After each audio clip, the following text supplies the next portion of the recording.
Good evening, and welcome to Truth Report. I'm Alex Truth, and tonight we're following the money, from Hong Kong's surging property market to the invisible gas that could reshape our entire energy future. These stories are more connected than you think.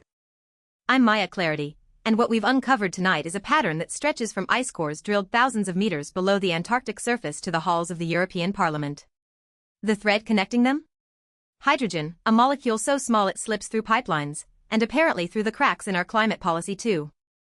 We've also got a fascinating story about how scientific treasures are hiding in museum storage rooms, forgotten for decades. And a quantum biology breakthrough that might just change how we understand photosynthesis itself. But first, let's start where the big money is moving, Hong Kong real estate. And before anyone says, what does Hong Kong housing have to do with climate? Stick with us. Because when you follow the capital flows, you start to see exactly how the world's wealthiest investors are repositioning themselves in an era of climate uncertainty. The answers might surprise you. So buckle in. This is Truth Report, and tonight we're going deep. Let's start in Hong Kong, where the property market is flashing signals that deserve serious attention.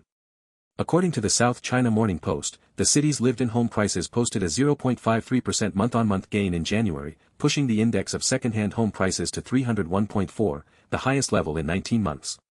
This recovery has been building since the second quarter of 2025, and it's picking up pace. And it's not just purchase prices, Alex. Rents are surging too, up 0.3% from the previous month, setting yet another peak according to data from Hong Kong's Rating and Valuation Department. Now, on the surface, this looks like a standard real estate recovery story. But when you dig into what's actually driving it, the picture gets much more complicated. Right. Let's put this in context. Hong Kong went through a brutal property correction. Prices have been sliding for the better part of 2 years following interest rate hikes, a population exodus after the national security law crackdowns, and a broader economic slowdown across China. The government even had to roll back some of its cooling measures, stamp duties that had been in place for over a decade, just to stop the bleeding. And that's exactly where the climate angle enters. Hong Kong is one of the most climate-vulnerable major financial centers on the planet. It faces intensifying typhoons, rising sea levels, and extreme heat events that are getting worse every year. The city's own climate action plan acknowledges these risks. Yet here we are watching prices climb as if none of that matters. This is a recurring pattern we see in global real estate, what climate economists call the climate risk discount gap. Essentially, property markets in vulnerable coastal cities continue to be priced as though climate disruption is a distant hypothetical rather than an accelerating reality. Hong Kong sits at sea level. Its most expensive real estate faces Victoria Harbour directly. And yet the market is rallying. The question we should be asking is, who is buying, and why? When you look at capital flows into Hong Kong property right now, you see mainland Chinese investors looking for safe havens outside of a shaky domestic economy. You see institutional money seeking yield in a low-return environment. And you see a government that has every incentive to prop up property values because land sales are the backbone of Hong Kong's fiscal model. That last point is crucial. Hong Kong's government derives a massive portion of its revenue from land premiums. When property prices fall, the government's budget gets squeezed. So there's a structural incentive to keep prices rising, even if that means ignoring the long-term climate risks embedded in those very properties. It's a fiscal model that's fundamentally at odds with honest climate risk assessment. And here's what really concerns me, the rental surge. When rents hit record highs in a city where average apartments are already among the smallest and most expensive in the world, that's not just a financial story. That's a human story. The people being squeezed are not the investors driving the recovery. They're the workers, the families, the people who can't simply relocate when the next catastrophic typhoon makes landfall. So we have a property market that's recovering on paper while the physical risks to those properties are growing. We have a government incentivized to look the other way. And we have ordinary residents paying record rents for apartments that may face increasingly severe climate impacts. That, folks, is what a climate-blind market looks like in real time. And when the correction comes, not if, but when, it won't be the institutional investors holding the bag. They'll have moved their money. It'll be the pension funds, the small landlords, and the families who bought in at 19-month highs thinking the recovery was real. Now let's shift to a story that, on first glance, might seem like a charming footnote to science history. But trust us, it's anything but. Nature published a piece this week calling on museum curators to search their collections for hidden treasures of scientific history, historic apparatus and instruments that may be sitting in storage, unrecognized and uncatalogued. The article takes us into nature's own archive, highlighting how landmark scientific instruments have been lost, misidentified, or simply forgotten in museum back rooms. And it references the Barcelona Convention, a landmark treaty aimed at protecting the Mediterranean Sea from pollution.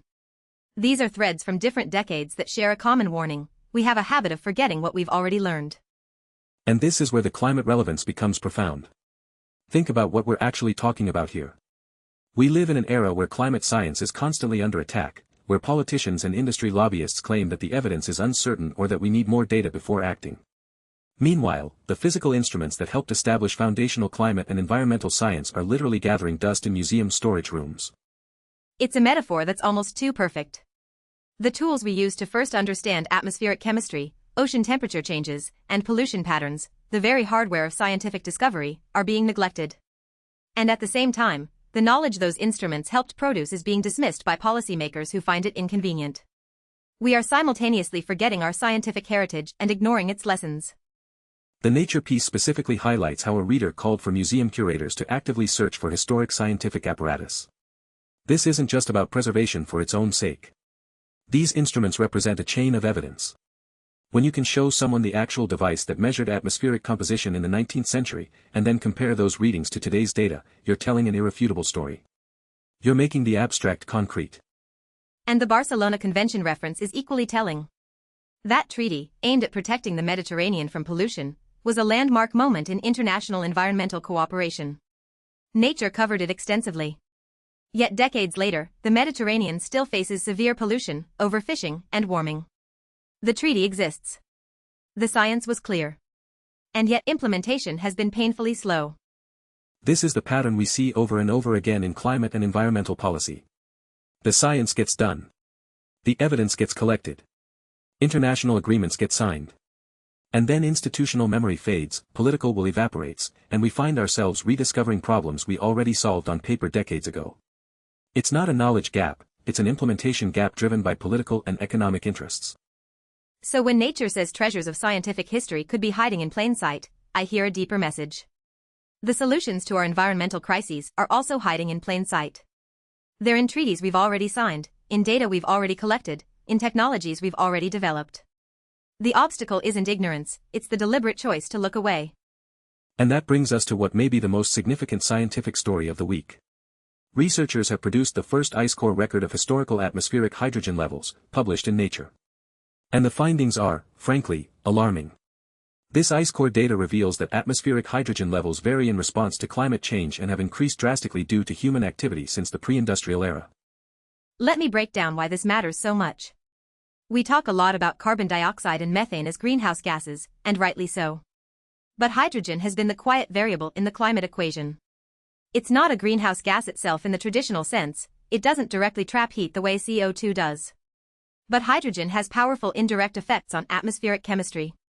It extends the lifetime of methane in the atmosphere, it affects ozone concentrations, and it influences the oxidizing capacity of our atmosphere. And until now, we didn't have a long-term historical record of hydrogen in the atmosphere. We had modern measurements, sure. But we lacked the deep time perspective that tells you what's normal and what's anomalous. That's what this ice core record provides for the first time. And what it shows is that the current levels of atmospheric hydrogen are far outside any natural variability we've seen over the historical period. The researchers found that hydrogen cycling is remarkably sensitive to environmental conditions. That's a critical finding because the world is currently betting big on hydrogen as a clean energy carrier. Governments are pouring billions into hydrogen infrastructure. The European Union alone has committed massive subsidies to green hydrogen production. And yet here's this study saying, essentially, we need to be very careful about how much hydrogen we allow to leak into the atmosphere. And hydrogen does leak. That's one of the dirty secrets of the hydrogen economy that the industry doesn't like to talk about. Hydrogen is the smallest molecule in existence. It escapes through seals, valves, and pipeline joints that would be perfectly tight for natural gas. Current estimates suggest that hydrogen leakage rates across the supply chain could be anywhere from 1 to 10%, depending on the infrastructure. So consider the implications. If we build out a massive global hydrogen infrastructure, pipelines, storage facilities, fueling stations, and we're leaking even a few percent of that hydrogen into the atmosphere, we could be partially undermining the climate benefits we're trying to achieve. This ice core study provides the historical baseline that makes that risk quantifiable for the first time. The researchers are explicit about this. They state that the apparent sensitivity of hydrogen cycling to environmental conditions should be considered when projecting the consequences of rising anthropogenic hydrogen emissions. In scientific language, that's about as close to a red flag as you get. They're telling policymakers directly, before you scale this up, understand what you're dealing with. And this is not an argument against hydrogen energy. Let me be very clear about that. Green hydrogen, produced by splitting water using renewable electricity, has enormous potential as a clean fuel for industries that are hard to electrify, like steel manufacturing, shipping, and aviation. The point is that we need to get the implementation right. We need leak-tight infrastructure. We need monitoring systems. And we need to factor atmospheric hydrogen into our climate models. Which brings us perfectly to our next story, because the European Union is at a crossroads on exactly this question. Nature is reporting that EU leaders are under pressure to revamp green hydrogen rules, and the editorial message is clear: they should not rush. This is where policy meets science, and right now, the science is losing. Some EU policymakers are arguing that the current rules governing green hydrogen certification are too strict, that they're impeding the growth of the hydrogen economy. These rules require that green hydrogen be produced using additional renewable energy capacity, meaning you can't just divert existing renewable electricity from the grid to make hydrogen and call it green. That additionality requirement is there for a very good reason. Without it, you could end up in a perverse situation where hydrogen production actually increases fossil fuel use. Here's how it works: if a hydrogen producer draws renewable electricity from the grid without adding new renewable capacity, that's renewable power that would have been displacing fossil fuels somewhere else. The grid then has to make up the shortfall, often by firing up a gas plant. So your green hydrogen is actually powered by natural gas with extra steps. And yet industry lobbyists and some member state governments are pushing hard to weaken these rules. They argue that Europe is falling behind in the hydrogen race, behind the United States, behind China, behind the Gulf states. They say regulatory burden is stifling investment. The competitiveness compass, the EU's latest economic strategy framework, has been used as justification for rolling back environmental safeguards in the name of industrial growth. Nature's editorial is unequivocal: policymakers should ask scientists to review the evidence before making changes. And that's remarkable, because Nature doesn't typically wade into policy debates this directly. The fact that they're doing so tells you how concerned the scientific community is about what's happening in Brussels right now. Let's connect this to the ice core study we just discussed. We now have scientific evidence that atmospheric hydrogen is sensitive to environmental conditions and has increased drastically due to human activity. And simultaneously, we have policymakers considering weakening the rules that are designed to ensure hydrogen production actually benefits the climate. The timing of these two stories appearing in the same week is almost poetic. It's the implementation gap we talked about earlier. The science is there. The evidence is clear. But the political and economic pressures to move fast, cut corners, and prioritize industry growth over environmental integrity, those pressures are enormous. And they're coming from some of the most powerful corporate interests in Europe. Who benefits from weakened green hydrogen rules? The fossil fuel companies that are rebranding themselves as energy transition companies.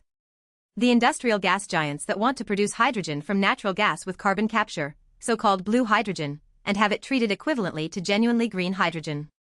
The member states with large natural gas reserves who see hydrogen as a way to extend the life of their fossil fuel infrastructure. And who loses? The climate. The renewable energy developers who invested based on the existing rules. The European taxpayers whose subsidies will flow to hydrogen projects that may not deliver the promised climate benefits. And ultimately, all of us who are counting on the energy transition to actually reduce emissions rather than just rearrange them.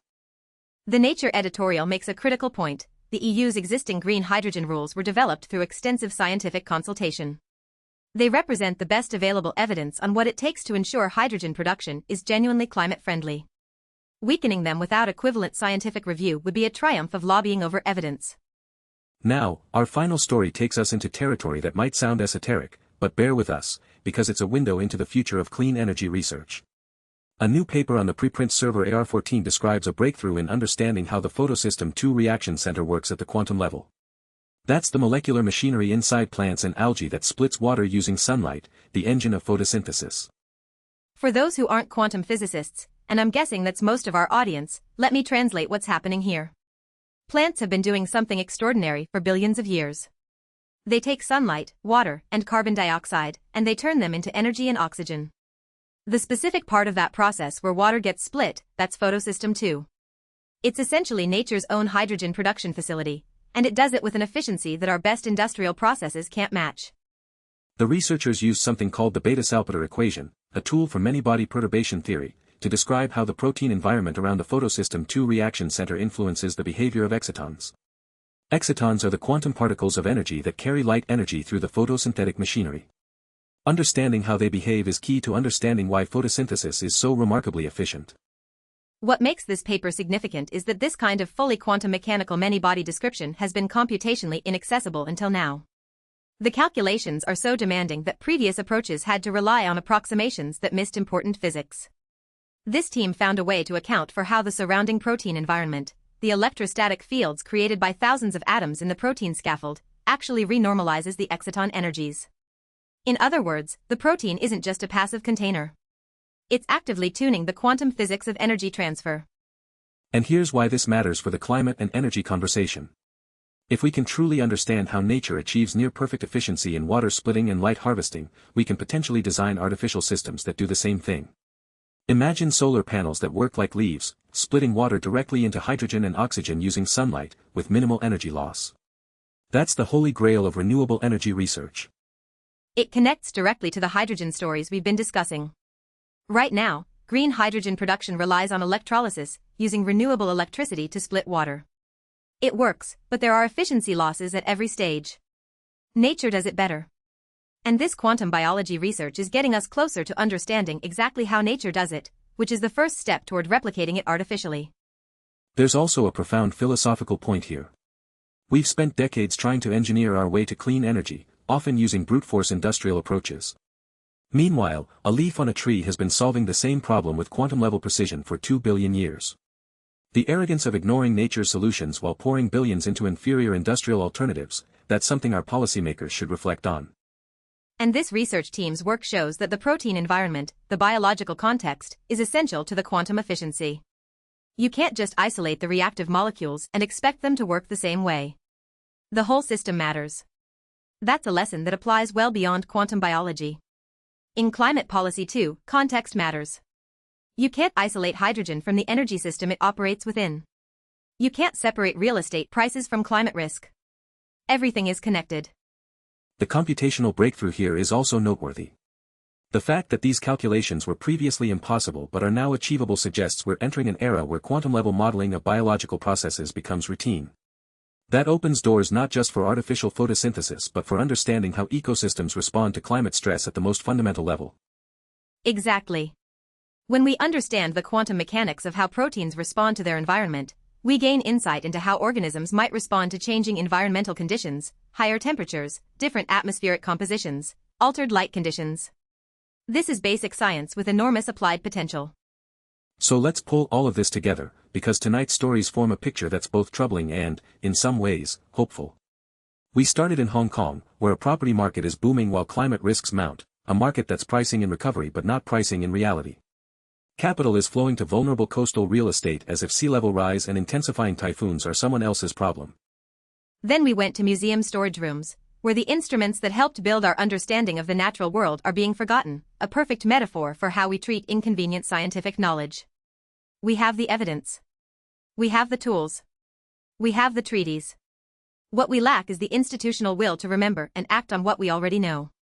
Next, the ice core hydrogen record, a scientific breakthrough that gives us a 200-year baseline showing exactly how human activity has altered atmospheric hydrogen. It's a warning shot for the hydrogen economy. Not a stop sign, but a flashing yellow light that says proceed with extreme caution and rigorous monitoring. And then the EU hydrogen policy debate, where that caution is being thrown to the wind. Industry lobbyists want rules weakened. Policymakers want to look competitive. And the scientists who designed the existing safeguards are being told their work is an impediment to growth. It's the oldest story in environmental policy, short-term profit versus long-term survival. Finally, quantum biology showing us that nature solved the clean energy problem eons ago, and we're only now developing the computational tools to understand how. There's both humility and hope in that, humility because we've been ignoring nature's solutions, and hope because understanding them could transform clean energy technology. The thread connecting all 5 stories is this: we are living through a moment where the science has never been clearer, the stakes have never been higher, and the gap between what we know and what we do has never been wider. Hong Kong's property investors are ignoring climate physics. Europe's policymakers are ignoring atmospheric chemistry. Museum curators are sitting on instruments that could make the history of climate science tangible and powerful. And in laboratories around the world, researchers are unlocking secrets that could change everything, if anyone in power is paying attention. And that's the core of investigative journalism, isn't it? Following the evidence where it leads, even when, especially when, it's inconvenient. The ice core data doesn't care about hydrogen industry stock prices. The quantum physics of photosynthesis doesn't care about EU competitiveness rankings. The ocean rising around Hong Kong doesn't care about property indices. Reality doesn't negotiate. So what can you, our audience, actually do with this information? First, if you're an investor, demand climate risk disclosure. Real disclosure, not greenwashed marketing. Ask your fund managers whether they're pricing in physical climate risk to coastal real estate holdings. If they can't answer that question, they're gambling with your money. Second, if you're a citizen of an EU member state, pay attention to what's happening with hydrogen policy. Your elected representatives are being lobbied hard right now to weaken rules that were designed based on the best available science. Contact them. Tell them that climate-friendly means actually friendly to the climate, not just friendly to industry balance sheets. Third, support basic science. The ice core research and the quantum biology work we covered tonight are the kind of foundational science that doesn't make headlines until it's too late. Fund it. Defend it. And when politicians try to cut research budgets, remind them that understanding atmospheric hydrogen and quantum photosynthesis isn't academic luxury, it's survival infrastructure. That's our show for tonight. I'm Alex Truth. Every story we covered today came from verified sources, the South China Morning Post, Nature, AR14. We cited them because transparency isn't optional. It's the foundation of everything we do here. And I'm Maya Clarity. Remember, the truth doesn't hide. It just waits for someone to look. We'll keep looking. See you next time on Truth Report. Stay sharp. Stay skeptical. And never stop asking who benefits.